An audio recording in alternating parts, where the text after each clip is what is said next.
Hi, Saksham. Thank you so much for giving us your time and interviewing with us.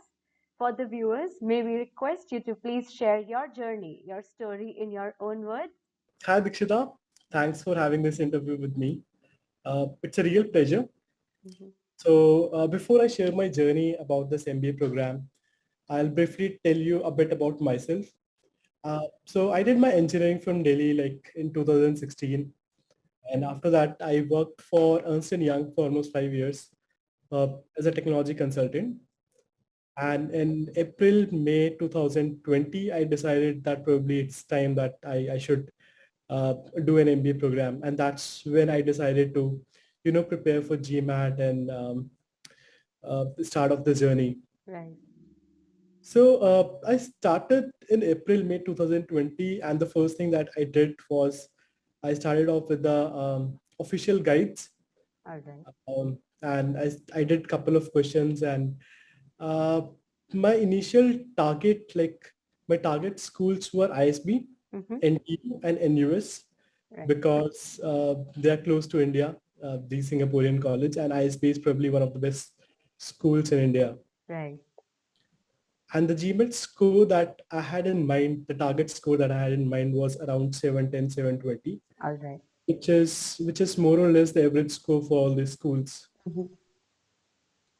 So I started in April, but my target to give this GMAT exam was around July, so Okay. that I have sufficient time to apply in round one for all these schools, which Okay. is around September to October. Right. Uh, and I started off with these official guides, but I soon realized that probably my verbal section is not that great compared to my quant section because in engineering I was more comfortable with quants. So I picked up books like Reading Comprehension and Sentence Correction by Manhattan. So I went through all these books and I gave one of the mock tests by GMAT Prep, the official one. That really helped me, understand like what are the areas that I'm good at and what are the areas I'm not really good at. And the first 2 3 months, it was like the preparation did not get a lot of momentum because I was busy with my office work and it was really hard to, manage your time when you are working full time. Uh, and the actual momentum, I picked up the momentum in around uh, June to July. Okay. And from June to July, I worked really hard for like 2 3 months, and I I uh, I scheduled my first GMAT exam in September, All Sep- right. September. It was an online exam, and one really funny thing happened that day. I scheduled like really early in the morning, 4 a.m. because I thought um, there will be no much disturbance, and it's like really quite time to give exam. Right. So while I was starting with the exam, the invigilator did not turn up. Oh, all right. Okay. That's sad. Mm-hmm. Yeah, so I was like, what the heck? What's happening? Right. So I waited for like almost half an hour, and then I wrote an email to official GMAT that I have faced this challenge with my online exam. Right. Can you please help me reschedule the exam? So I rescheduled my exam to 13th of October. All right. And while my exam was scheduled in like October, I had given couple of mock test, official mock test Mm-hmm. for this exam. Right. My score was around 720 to 710. That's amazing.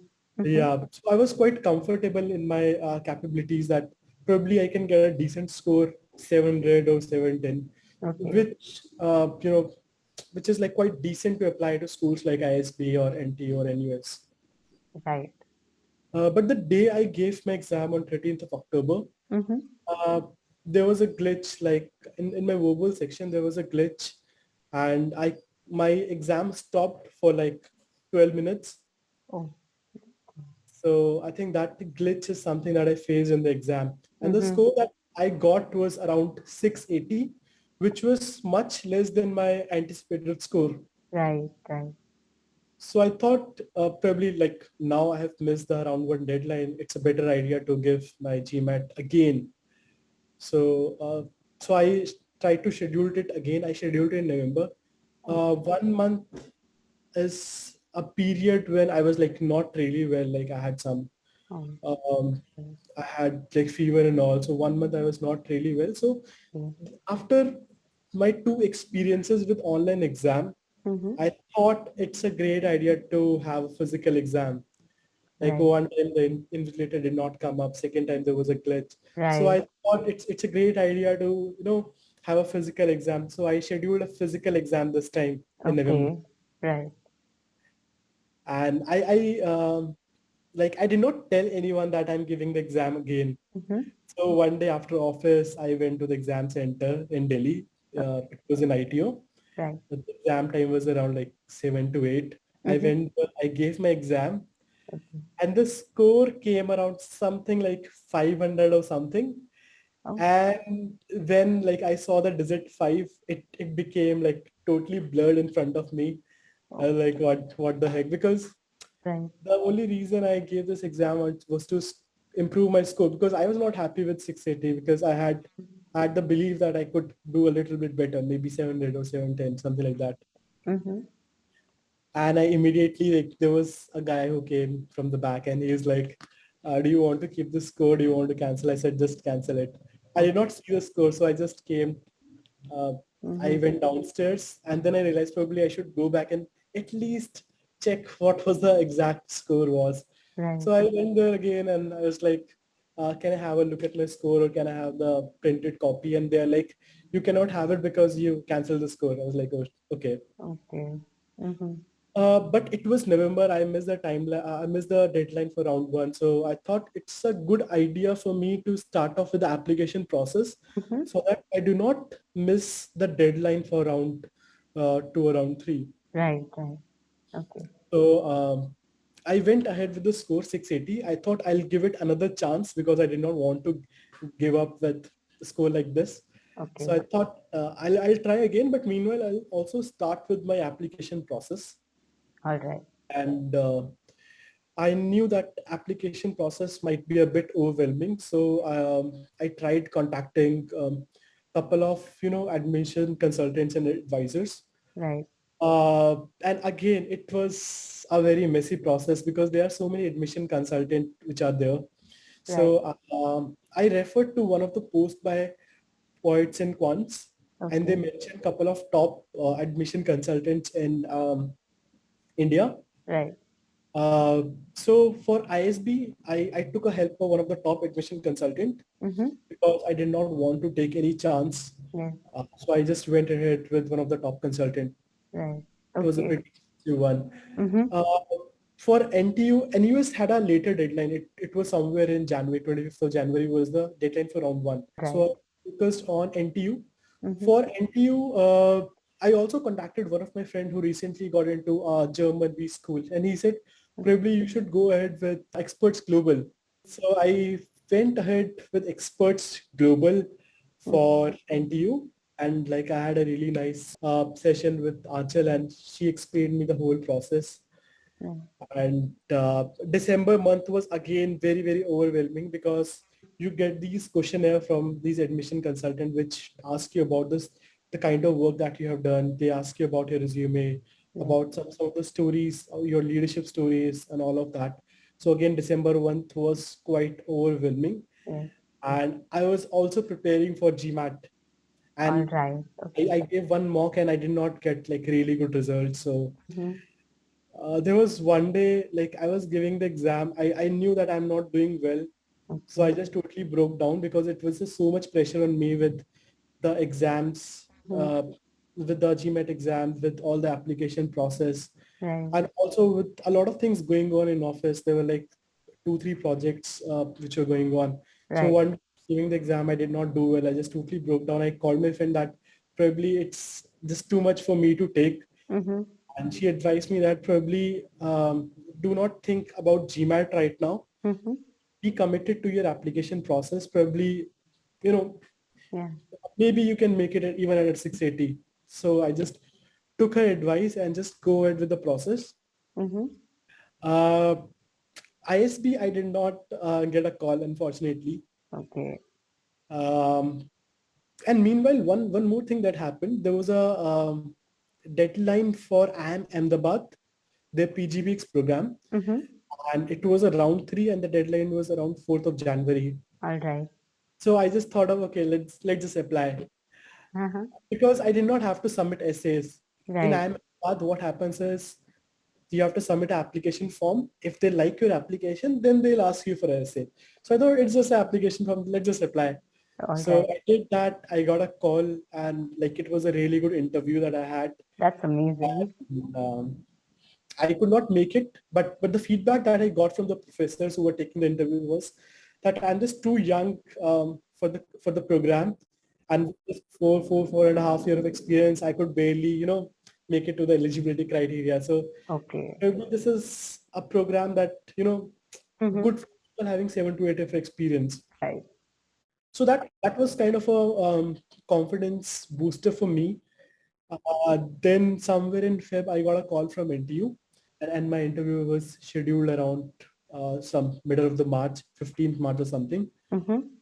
It went really well, and like in 7 to 10 days, I got a result. I got the results. I was able to make it to NTU. That's great.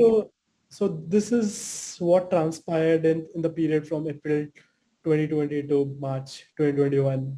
Oh, it's quite a wholesome journey, like a lot of struggle, a lot of ups and downs, but I guess all's well that ends well. Absolutely. That's really inspiring. So, in your opinion, what are a few factors or actions you took that made all the difference? I think there are a couple of them.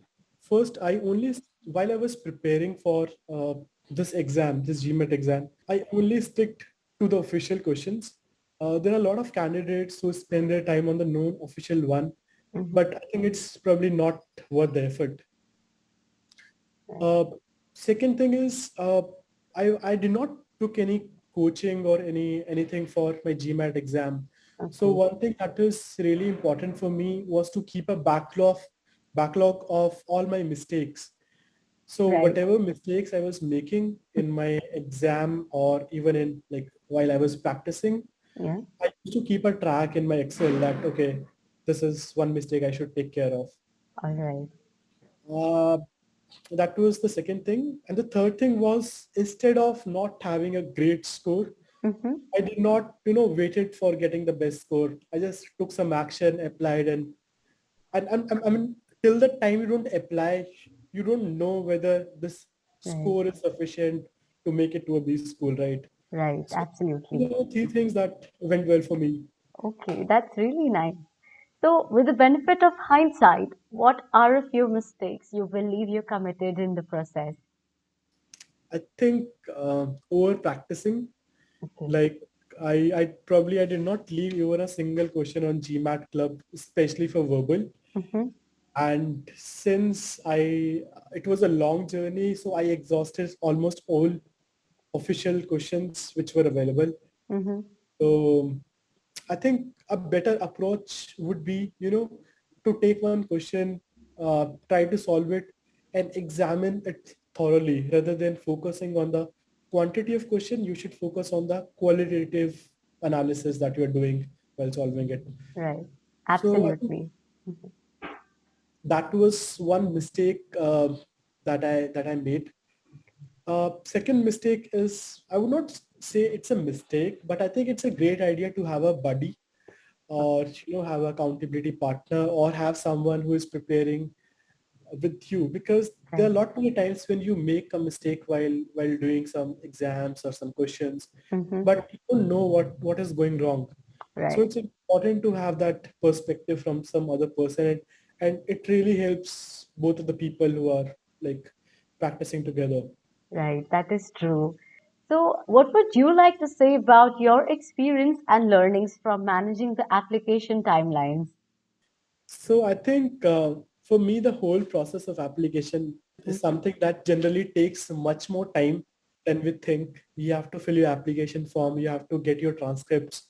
Right. You have to get recommendation from your recommenders. You have to get done with the resumes, your essays, which are like really crucial for your process. And Right. GMAT is just a very small part of the entire process. Right? Absolutely. So it's a very long process, and you really need to know when you are applying, and you should be done with your GMAT at least a month before you start this process. And Okay. I think in case you feel really overwhelmed with the whole process, it's always best to take a professional advice like I took. And I think for me it really worked. So it's Mm-hmm. always to take a professional advice if you think the whole process is overwhelming for you. Right. Okay. So, would you like to describe your interview experience with the B school? Uh, I can describe it for NTU. My interview experience was quite good and it was quite straightforward. All right. Um, they asked me question about myself, what are my goals, and they really wanted to understand why I wanted to, do MBA from this part of the world. Okay. So it was a quite a positive experience. They were really interested in knowing me, uh, and it was not kind of any stress interview or some drilling or something. It was Okay. more about knowing me if I'm right fit for the business school. So it was quite a positive experience. Mm-hmm. And in terms of my MBA experience, I think when I look back at my program experience, I could not ask for a better MBA experience because Okay. the professor here are exceptional. Mm-hmm. The cohort is quite warm and it is a very small cohort of 55 students. All right. So I got a chance to, make friends with each and every one of them. And when I was back in India, Yeah. I always wanted to make it to ISB because Okay. that is arguably one of the best B schools in India. Right. But if I look back, I'm like super happy that I did not make it to ISB Okay. because otherwise I would not have got a chance to, interact with people across geographies. I Right. have people in my batch who are from Peru. There are people who are from Mexico, US, Germany, Indonesia, Philippines. Mm-hmm. So, I mean, it's quite a diverse experience. It's quite a rich experience. Right. And I think I'm really happy that I was able to make it to NTU. That's amazing, and it's quite inspiring as well. So, can you tell us about your job search experience during the MBA? Like, what tips would you give to the future candidates regarding that? I recently started my internship with a brain health startup. Okay, that's And, amazing. Mm-hmm. and one thing that really worked for me is that if you have a program office, like some, placement support office, it becomes a lot more easier to apply through that office because they have that connections and, they have a direct contact with the recruiters. Right. So that's one thing. Okay. Another thing is that even if the program office is not very supportive, it's extremely important to have the set of connections. Right. Uh, you should be really focusing on your network. Mm-hmm. You should always ask your friends if they know someone who is recruiting. So networking is something that plays a very crucial role in getting a right role for you. So I Right. think your program office and your network, these are two really Mm-hmm. important things that can help you get a job. Right. Okay. So, according to you, what are a few common mistakes that you would advise all the GMAT aspirants and the MBA applicants to avoid? So I think um, if you are an MBA aspirant, it's extremely important to understand why you want to do an MBA. It's extremely important, to introspect because this is one question that will be asked to you again and again and again by Right. the business schools, by the recruiters. Mm-hmm. So why you came to MBA program, that's extremely important. And second thing, and it becomes a lot more easier, when you have a reason that you truly believe in. If Right. you're not convinced by yourself, you cannot convince any program office or you cannot convince any recruiter. So you have to really, introspect and think about why you want to pursue this journey. Right. That was for the MBA program. For the GMAT, I would say that it's important to keep a track of your mistakes that you made while you practice or while you give your exams. Right. It's also important to keep a track. So if you look at advice on YouTube by a lot of these companies, they tell you that accuracy is extremely important, which is very true. Right. But at the same time, pacing is also important. The timing is extremely important as well because Absolutely. if you leave couple of questions at the back of your exam, then probably it will severely impact your performance in the exam. And even if you do these questions in a hurry and there are like consecutive wrong choices that you make at the end, towards the end of your GMAT, that will again hurt your score. So Right. apart from accuracy, timing is also important in your GMAT exam. Yeah, that is true. Okay, so what would be your final message or suggestion to all the viewers watching this video? I would say that MBA is a transformative journey, which is worth pursuing. And if I look at each and every day that I've spent in the MBA program, I have, some memories of it, the new things that I did, the people I met. So I truly enjoyed each and every day of the program. And Mhm. people who are thinking of doing this program, they should definitely do it. And even the pre-application process, when you apply for these courses, it really forces you to think really hard about yourself. Right. Where are you in your career journey, where you want to go, why you want to go to a new role or a new industry or a new country, how have you demonstrated leadership in the past, what are things that worked for you, what are things that did not work for you. That really forces you to reflect on your past experience and about yourself. And an international program which are generally short, like in Europe or Asia, they are just 1 year program. Right. This introspection really helps you to gain something out of the program. I mean, you should be really clear with what you want to gain out of this program. Mm-hmm. And this pre-application process helps bring this clarity. So when you come to the program, you can make the best out of it. Absolutely. Thank you so much for giving us your time and interviewing with us. I'm sure your suggestions and tips, they're going to help a lot of students in their journey to success. And congratulations to you too for coming so far. It was amazing listening to your experiences. Thank you so much for sharing that with us. Thank you, Dikshita. It was like totally my pleasure. Uh, I mean, if any of my experience can help anyone in the future, I mean, I would be extremely happy. And I wish everyone all the best who is giving his GMAT or, is in the application process. Right. Thank you so much, Saksham. Thanks for your time. Take care. Thank you, Dikshita. Take care. Have a Yep. good day. Yes. Bye.